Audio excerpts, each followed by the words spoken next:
I welcome you to Chapter 5, Part 1 of A Realm Retold. We have finally concluded the A Realm Reborn main scenario and have moved on to Final Fantasy XIV's first expansion, Heavensward. Heavensward was the first turning point for the game.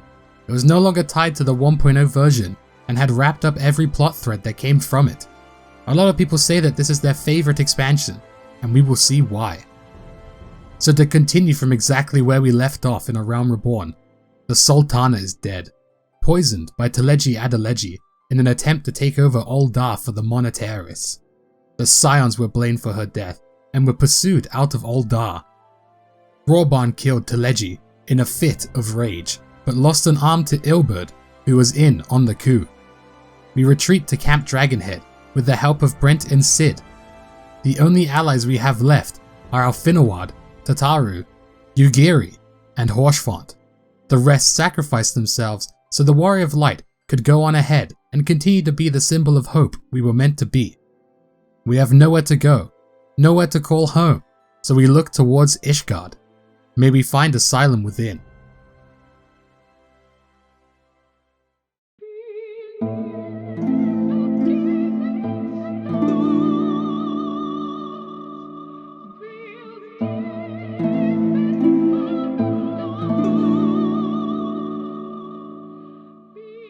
Alfinawad proposes that we should go to Ishgard and that he will return to Ul'dah to set things right and absolve us of our accusations. Horshfont comes in and tells him not to be hasty. He does not need to do this alone. He has allies at his side that will help him. Horshfont brings good tidings. Count Edmont, the head of House Fortemps, will allow us to come into his house as wards, which will grant us access to Ishgard. Any of our allies will be allowed to do the same. We accept this hospitality. Horshfont guarantees that we will be treated with the respect and kindness a dear friend deserves. We head for Ishgard to start the Scion's legacy anew. Ishgard is a lonely city that sits atop a mountain. Its bridge is long and the winds are fierce. It is not the most ideal place to seek refuge, but it is the best for now. The gates open and we walk in.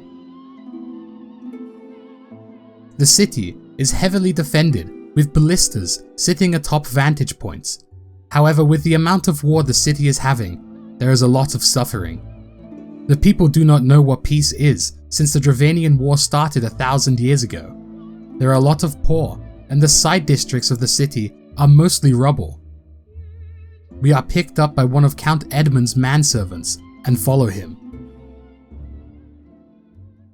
We meet Count Edmont. We will be wards for House Fortemps, and no one will fight our reason for being here.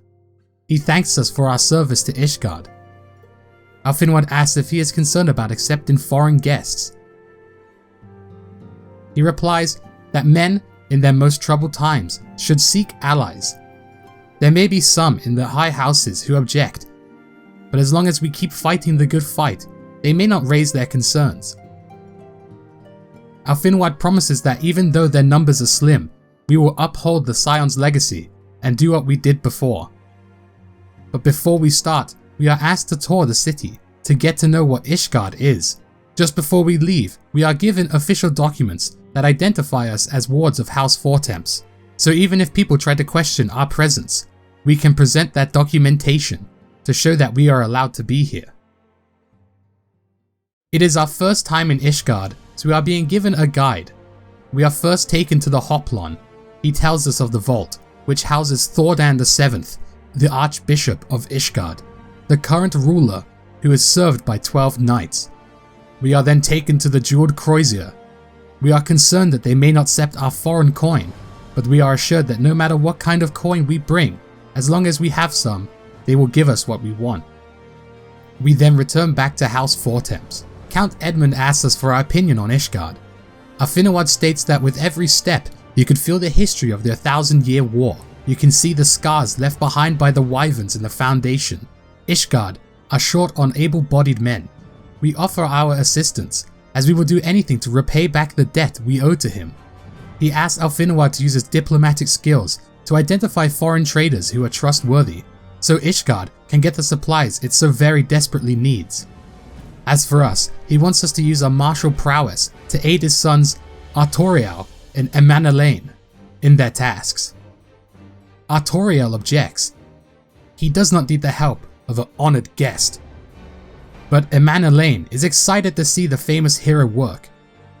Edmond does not like their response and asks that we are to be given the respect that we deserve. Still, we agree to help them. We look upon our gear and realize if we were to fight creatures who use the sky to their advantage, we do not want to be a warrior who excels at fighting on the ground. Instead, we should become a dragoon. With this, we will be able to fight no matter the terrain. Sir Artoriel is not happy that we were told to help him with his work, as he believes his father doesn't trust him. However, he will respect his decision. He was tasked with aiding houses Durender and Desamail. He has secured us a ride on a black chocobo, which will fly over the snowcloak to arrive in the Coerthas Western Highlands.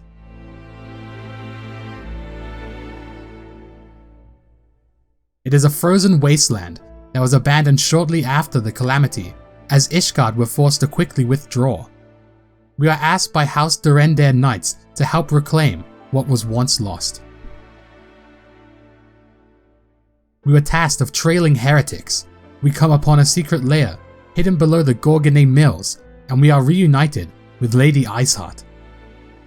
Just before we begin to battle, Midgard Soma appears, calling her the child who glimpsed the truth. Iceheart can actually see him. He tells her that we came to him, gifts alike, but different paths. Iceheart tells her that she does in fact have the echo. The visions came to her out of nowhere, scaring her. She didn't even have a chance to deal with these as the calamity buried the falcon's nest 10 feet deep in snow. So instead, she fled for Dravania. Instead of being killed, she found a great Wyram, Hraesvelgr. She then saw the truth through his eyes. She will bring dragon and people together. What about the innocent people she's killed to achieve that goal? She tells us it wasn't meant to end like that. Midgard Summer says, men die and their children forget, but the dragons are everlasting. To them, the past is the same as the present. We will never comprehend the violation we did. Iceheart will see this cycle broken and peace restored. Artoriel arrives not too long after, but Lady Iceheart and the heretics are long gone. But he remarks that it must have been quite tough to secure an outpost over here all alone. He is eager to return back to the Falcon's Nest. We now help Edmond's other son, Emanelaine. He is tired of living under his older brother's shadow. He was tasked with aiding House Halianart. We make our way for the Sea of Clouds, specifically Camp Cloudtop. The Sea of Clouds is a marvelous spectacle. The land floats in the air, held up by nothing. The Ishgards haven't secured much of this land for themselves, but it could prove to be quite a vantage point against the dragons. It seems that the young lord has gone missing. We split up and attempt to find him, and hear that he was captured by the Vandu, a local beast tribe. We go and save Emanelaine and succeed with the help of Horshfont. However, we are soon surrounded, with no means of escape. The chieftain bellowed towards the heavens, and a gigantic whale-like creature with wings appears from the clouds.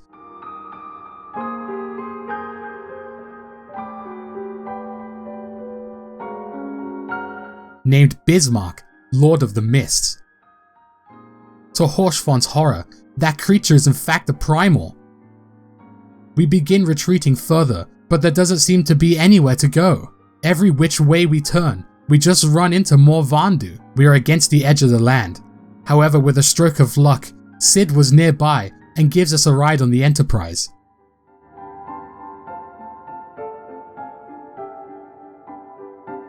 We narrowly avoid Bismarck's jaws and head home to Camp Cloudtop. We then return back to Count Edmond, who has learned of what we have accomplished in the Falcon's Nest and Camp Cloudtop. Mid-conversation, a steward bursts in. It seems that Alfinawad and Tataru have been detained on suspicion of heresy.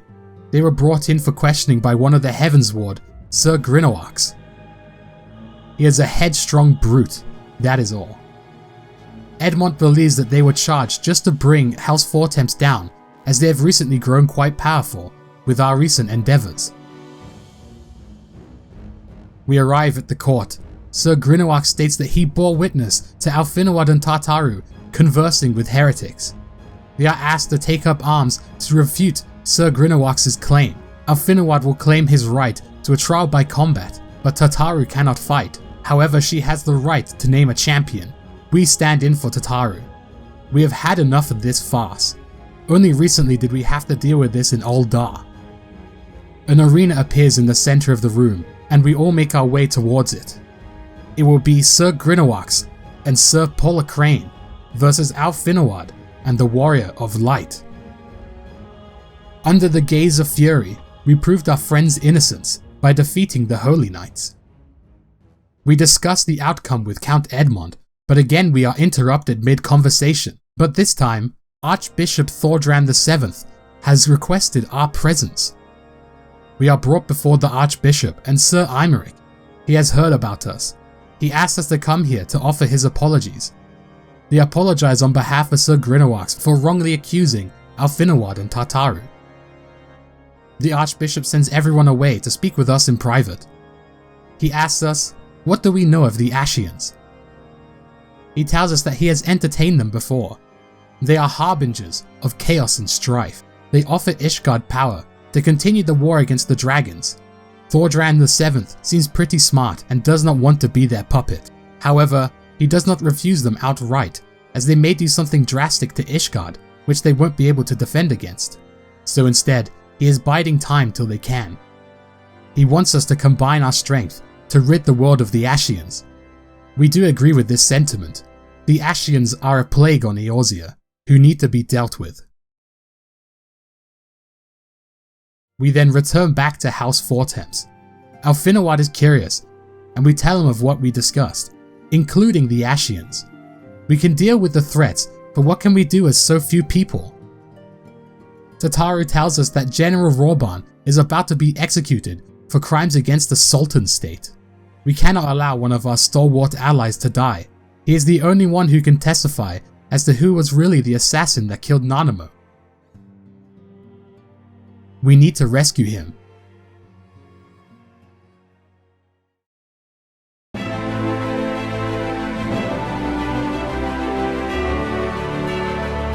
Alfinawad reveals that he has been in contact with Meroweb and they have organized a meeting to discuss what they know.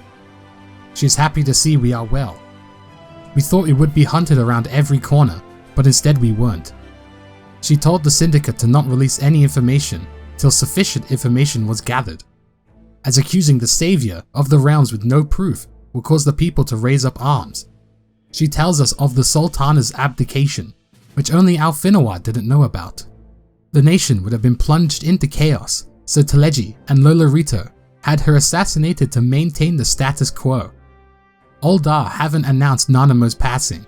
We aren't sure as to why. Maybe they can reap some sort of specific benefit if they delay the reports. We switch topics to the execution of Rorban. Why have they left him alive for so long? We don't even know where he is being held. He wasn't taken by brass blades, but in fact by crystal braves. To rescue Rorban, we need to find him. Luckily, the Domans are already out looking for his location. We find his location, and it is indeed being guarded by the Crystal Braves. We reunite for Yu-Giri for this mission. She tells us that the Domans have shadowed the Crystal Braves' every movement in an attempt to find the Scion's location. Luckily, by doing this, they found Rorban instead. She orders Hozan to take out the ones at the gate. We go in and defeat Laurentus, Ilberd, and Yu Haze. Ilberd states that he didn't assassinate the Sultana. Alfinawad snaps back, saying that maybe an assassination didn't even take place. Ilberd calls him a clever little shit. He then talks of being used. The Scions existed to be pawns of the nation. He knows how this feels, as he too was being used. All he ever wanted to do was free Alamahigo from the Garleans, but at every turn, he was just used as a pawn, for other people's gain, and nothing ever came from it. He then uses something which produces a bright light, and then runs away. We want to give chase, but we cannot. We must tend to Rorban. He thanks us for saving this crippled old fool. We tell him that this fight is not over yet. He knows that. He will not die until vengeance has been had. Heavensward tells Ravana that they haven't made the Sultana's death public. It is because he believes that the Sultana might not be dead, or even know how this is the case, but it seems like one of the only logical reasons as to why they didn't announce it. Yugiri tells us not to linger here, as we should discuss this somewhere else. A messenger tells us that his mistress wants to talk to us in the Waking Sands, so we return to the Waking Sands and are reunited with Papa Shan, Urianger, and Pippin. A Lalafell known as Dulala, one of the syndicate, tells us that the Sultana still lives. She asks if we verified her vital signs after she drank from the goblet, but we did not. We did not have the time to, before Teleji walked in and arrested us. She tells us that we are a part of a gigantic ruse. Teleji did plot to assassinate the Sultana, but Lolorita caught wind of his plan. Instead, he used this plan to have two of his major thorns to be dealt with in one swing, with Teleji being slain by Ravana and the Sultana not being present. She tells us that Nanamo's lady-in-waiting was working for Lolorito and switched the poison for a sedative, which went into the wine and induced a slumber-like death state. Ravana is ecstatic to hear that she's alive. Cannot forgive Lolorito, but he did save the Sultana's life, and that must count for something.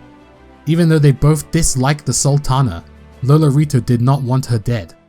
Ravana needs to rescue the Sultana and take his place at her side again, so Ul'dah can return to its former glory.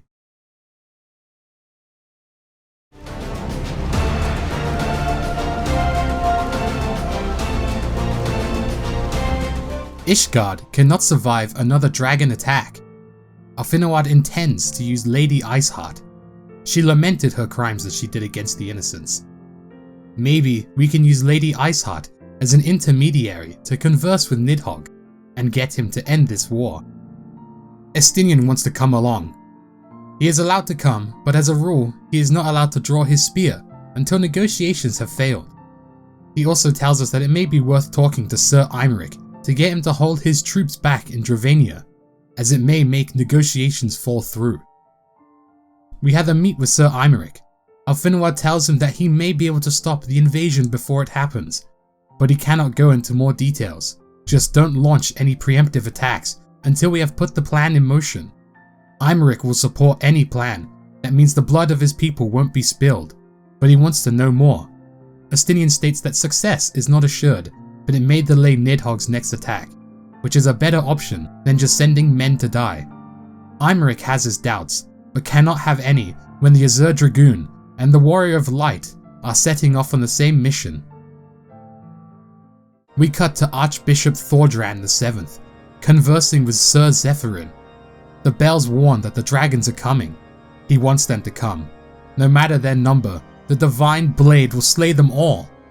Then once they are gone, they will slay their Ashian allies.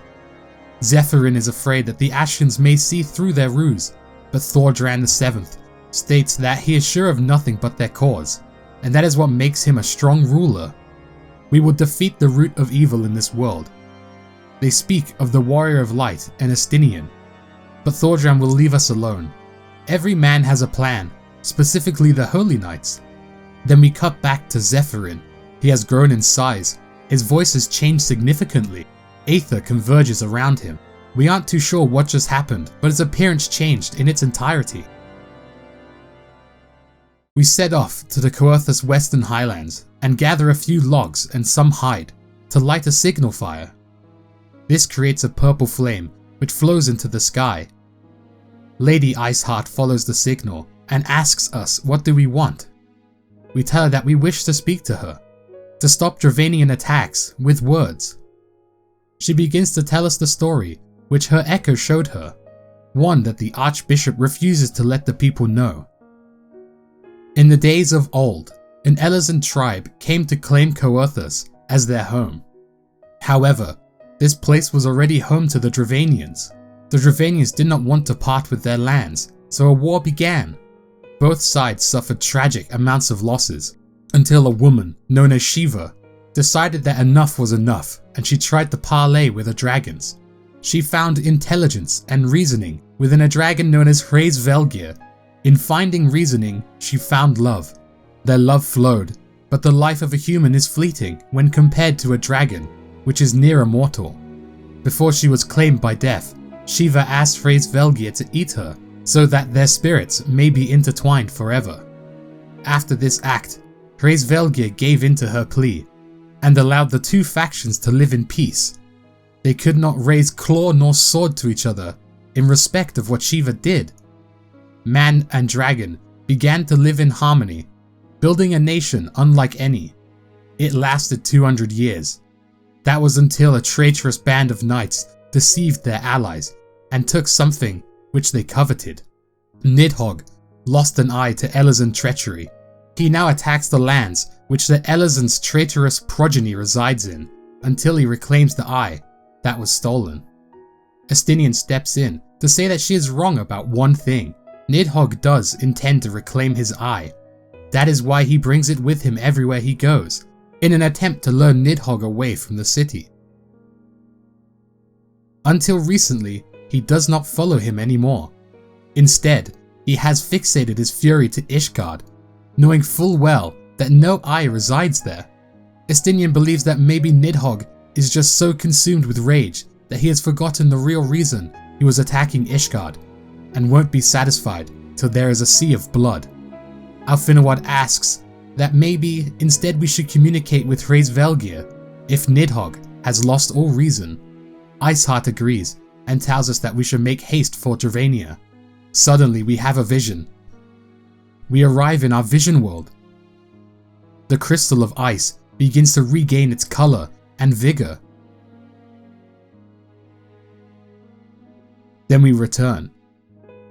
We do not know what triggered it, but we are glad to have it back. Midgardsormr appears, stating that Hydalin's blessing has returned stronger than it was previously. If we continue to regain them, then our power will be stronger than it ever was before. We arrive in Dravania, the ancient home of dragonkind. Lady Iceheart tells us to use her real name, Ysael, so we are inclined to do just that. We ask Ysael what we should do first. We move to a nearby village named Tailfeather. We ask a man known as Masterchamp what the road ahead may have in store for us. We push forward and meet with a dragon known as Vidofnir. Ysael and Vidofnir have a history. Ysael tells Vidofnir of what we want to achieve, how we would like to stop this war with no more bloodshed. How can Vidofnir believe us when we have a man who is carrying Nidhogg's eye? Estinian threatens her, going against the cause. We ask for Vidofnir's favor so we can speak to Hraesvelgr. We are not allowed, as she has to defend the lands from the Nath's Primal. If we defeat this Primal, will we be allowed to meet with Hraesvelgr? Vidofnir doesn't believe that we will be able to succeed where Dravanians have failed, but we are allowed to try.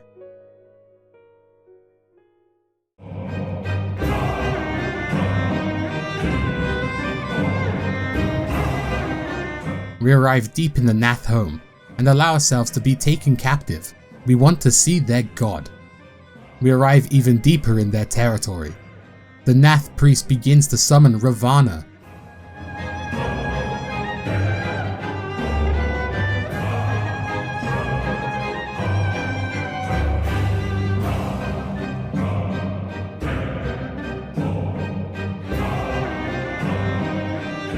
It is a gigantic beetle-like being with 4 arms, each one clasping a sword. The Nath want to offer us as their lifeblood, but obviously we have different plans. Ysael asks, why does he wage war against the dragons? He wonders if it is because the Elazans struggle to defeat the dragons and need the help of the Nath. We need no sort of help, but in fact we need them to stop attacking the Dravanians so we can begin to work on peace. The Naths want the Dravanians slain and their territory secured. They do not want peace. Our negotiations fail, so we challenge Ravana to a fight. If we win, we will make the Nath withdraw from Dravania. If he wins, we will have to serve in Ravana's army till we draw our last breath. Ysael makes the first move and uses the nearby aetheryte crystals. to turn into Shiva. Ravana did not expect this outcome, but he is even more excited for such an interesting fight. Their battle begins. Shiva freezes Ravana in place, but it is only temporary. He breaks out. She fires spears of ice towards him, but he reflects them all. All of her moves are parried with such grace. She is then pierced in the stomach. Shiva freezes him again, but he instantly breaks out. Ysael is thrown to the ground, defeated. Now it is our turn. He wants us to move to somewhere more fitting. The battle is hard fought. The Primal isn't known as the master of the sacred blades for no reason.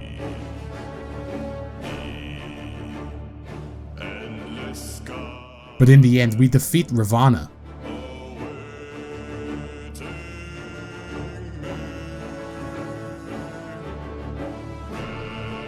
With the defeat of the Lord of the Hive, the Naf flee. Ravana is a man of his word, and the Naf will leave the Dravanians alone. Above us, we are being watched by an Ashian. She wants our world to be consumed in the swelling of storm and chaos. With the defeat of Ravana, we are given the opportunity to climb Som Al and speak with Hraesvelgr. Vidofnir opens the way to Som Al. Even though she grants us free passage up there, our kind is not welcomed. Others may not take kindly to our presence there. Ysael and Estinian butt heads. We come here to parley in peace. But Estinian will kill anything that even looks in our general direction. He comes here to speak with Hraesvelgr for the good of Ishgard, but we never mentioned anything about Teoman. If an opportunity to slay one of Ishgard's most dangerous foes presents itself, then he will take that opportunity. Alfinawad interjects in their argument. We will go in peacefully, but defend ourselves if we have to. We make our way through Som Al. Our hand is forced. We intended on going peacefully, but the dragons saw otherwise. We are forced to fight. We end up slaying Teoman, Nidhogg's consort. Upon slaying the consort, we have a vision. We are back in our vision world, and our crystal of earth regains its color. We cut back. Estinian falls over in pain. It is because Nidhogg roars. We just added another reason for Nidhogg to have his fury. We arrive at the top of Som Al, to a place known as the Churning Mists. It is the place where man and dragon lived in harmony. No mortal has set foot in this place in over 1,000 years.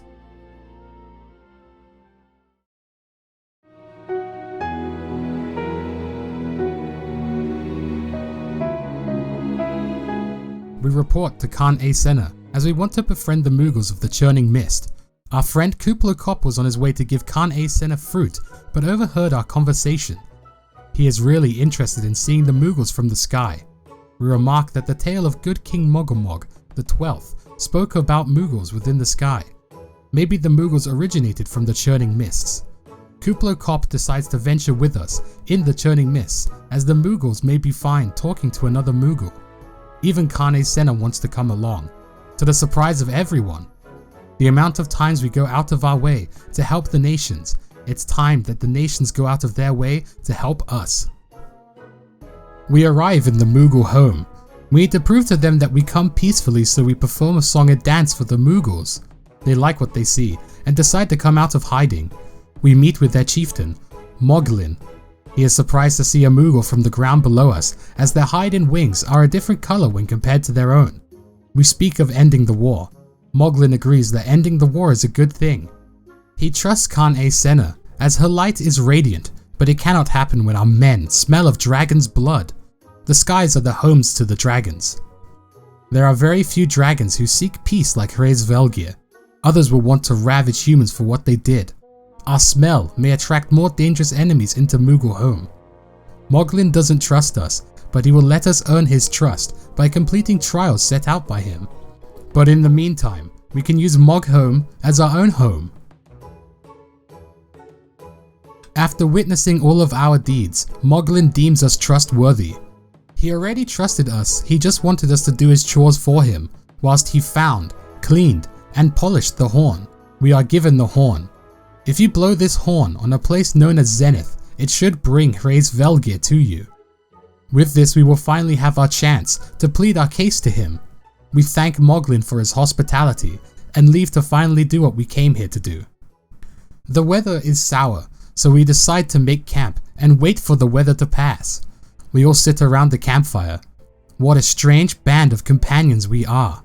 Most of us have conflicting opinions, but here we are, standing together as one. What a better time to converse than at a campfire. Estinian pokes fun at Alfinaward's pampered upbringing. We learn of Alfinaward's past. He and his sister were raised in Sharlayan. They were given everything they could have asked for and were the youngest to enter the studium. He enjoys matching wits with scholars, but that hubris ended up being his own undoing. Ysael mentions how everyone is guilty of this ignorance. How many people lay down their lives without knowing what they fight for, without questioning what they were taught to believe in. It was until her chance meeting with Hraesvelgr that her eyes were open to the truth. She vowed to tear down the Holy See and remove all the lies in the church. The truth has opened her eyes, but it drove her to do such terrible things, things that she regrets. But she'd rather commit sins in the chance of peace instead of dying in a needless war. Alfinaward remarks that this journey has taught him the importance and difficulty of holding on to your own convictions, even when you fail. Estinian reassures Alfinaward that he is quite mature for his age. At his age, he would just swing his spear around without thinking about anything else. To this day, he struggles with the misconceptions which he has fought for. When sitting here, looking at the ruins of the churning mist, how can he deny that man and dragon did in fact live in peace? But that does not matter. Nidhogg killed his family, and for that, nothing will remove him of his sins. He may be ignorant as to how the Dragonsong War began, but it needs to be stopped. Otherwise, more souls as vengeful as him will be bred. If he needs to, he will slay Nidhogg himself, with or without orders. Ysael does not like that response. Estinian gave his word to not harm the dragons, but Estinian replies back, saying that he won't attack the dragons, depending on the success of her negotiations. He wants to see the strength of her convictions. If she can convince Hraesvelgr that her cause is righteous, then there is no need for him to take up arms. She assures him that she will do just that. We decide to leave it at that and get some rest. We awake and make our way to the zenith. We blow the horn. We hear the voice of Hraesvelgr. He is a gigantic white Wyram. The dragon does not speak in our tongue, but it is automatically translated into our head. Ysael confronts Hraesvelgr, asking if he remembers her. She mentions Shiva. Hraesvelgr roars, no mortal should be allowed to mention her name. Ysael pleads her case, that she and Shiva have become one, but he doubts it. He does not believe her words. The light granted her the past, but not omniscience. The spirit does not belong to Shiva. It is just a shade. In the past, the dragons did attempt to summon his brother, but it wasn't his brother, just a phantom that looked like him. He is of course referring to Bahamut. Ysael's spirit has been corrupted by a deity of her own making. She does not know how to react to those words and collapses to the floor. Alfinaward steps in, remarking that we mean to mend the rift between dragon and man. We want peace and forgiveness. Hraesvelgr states that if we knew the truth, then we would see that man does not deserve forgiveness. He begins to tell us of what really started the Dragonsong War. 1200 years ago, Shiva sacrificed herself to bring an end to the war with man and dragon. For 200 years peace followed. In that time, the Elezen learned a lot of the dragons. In fact, learned that the dragon's eyes held a lot of power. It was out of a selfish desire to possess this strength that Thordran conspired to take the eyes. With the aid of his knights, they ambushed and murdered his sister Ratatoska. They carved her eyes right out of her sockets. The image of his sister's death does not leave Hraesvelgr's mind. Seeing the men around her corpse and eating it like wild beasts. By doing this, the men gained a power beyond what any mortal man was supposed to have. Nidhogg first learned of their betrayal. He was hungry for vengeance. He only managed to kill a few of them, including Thordran, but they knew how to hunt the Wyrms now, and they also had the power they stole from Ratatoska, so he was forced to flee. Ishgard hides how the Dragonsong War truly started. It is a song the dragons will never forget, no matter how many years go by. Even if Ishgard were to crumble, they'd still remember. Now knowing the truth, you can see that man are not worth saving. Estinian asks, why should we believe this tale? He doesn't care what he believes, just that his betrayal haunts all dragons alike. Nidhogg wants Thordran's people to suffer to the end of days.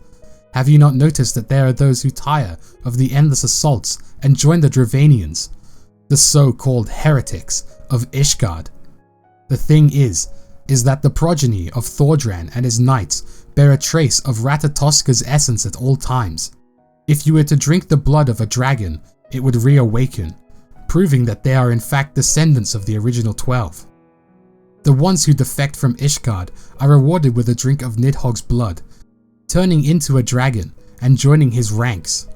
We suddenly have a realization at all the dragons we have killed so far.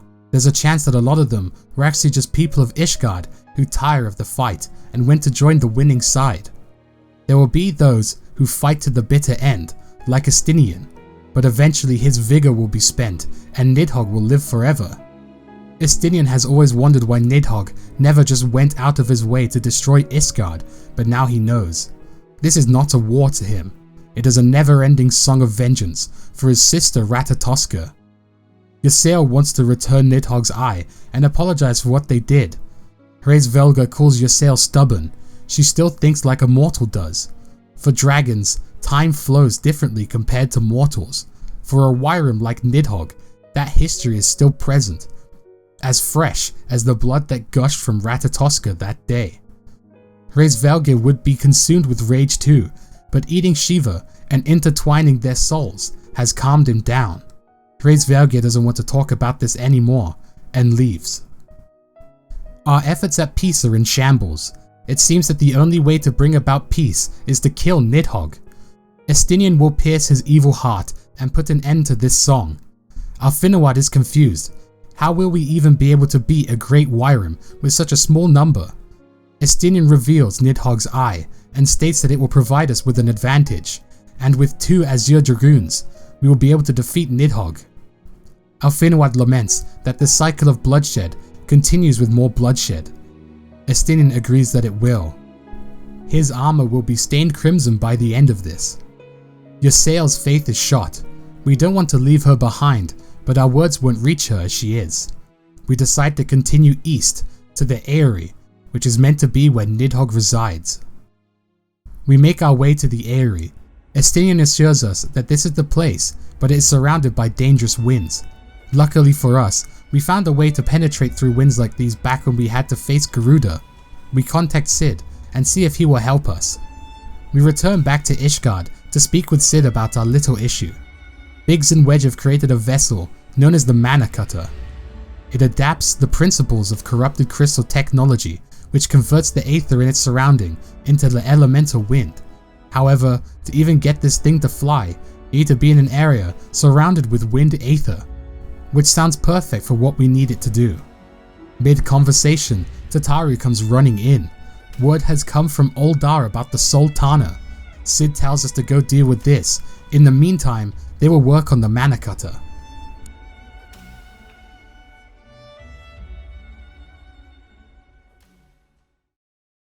And that is where part 1 of this chapter will end.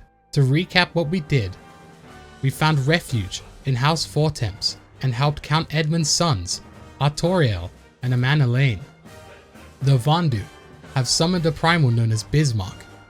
We saved Tataru and Alfinawad from false accusations by Sir Grinoax. Tataru told us of Rawban's execution, and we saved him only to learn that the Sultana might in fact be alive. We went to Dravania and slew the Nath's primal, Ravana. Then we were granted access into Som Al. and slew Nidhogg's consort, Tiaman. Arriving in the churning mists, we befriended the Mughals and were given the opportunity to speak with Hraesvelgr. He told us what really caused the Dragonsong War. With negotiations over, we seek to kill Nidhogg instead and put an end to his vengeance. To do so, we need to nullify the barrier surrounding his domain, the Eyrie. To do that, we turn to Cid.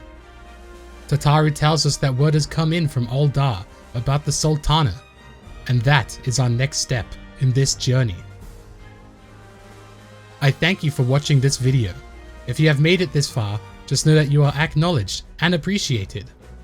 If you enjoyed the video, give it a thumbs up. If you didn't, give it a thumbs down. Consider subscribing if you're interested in more content like this.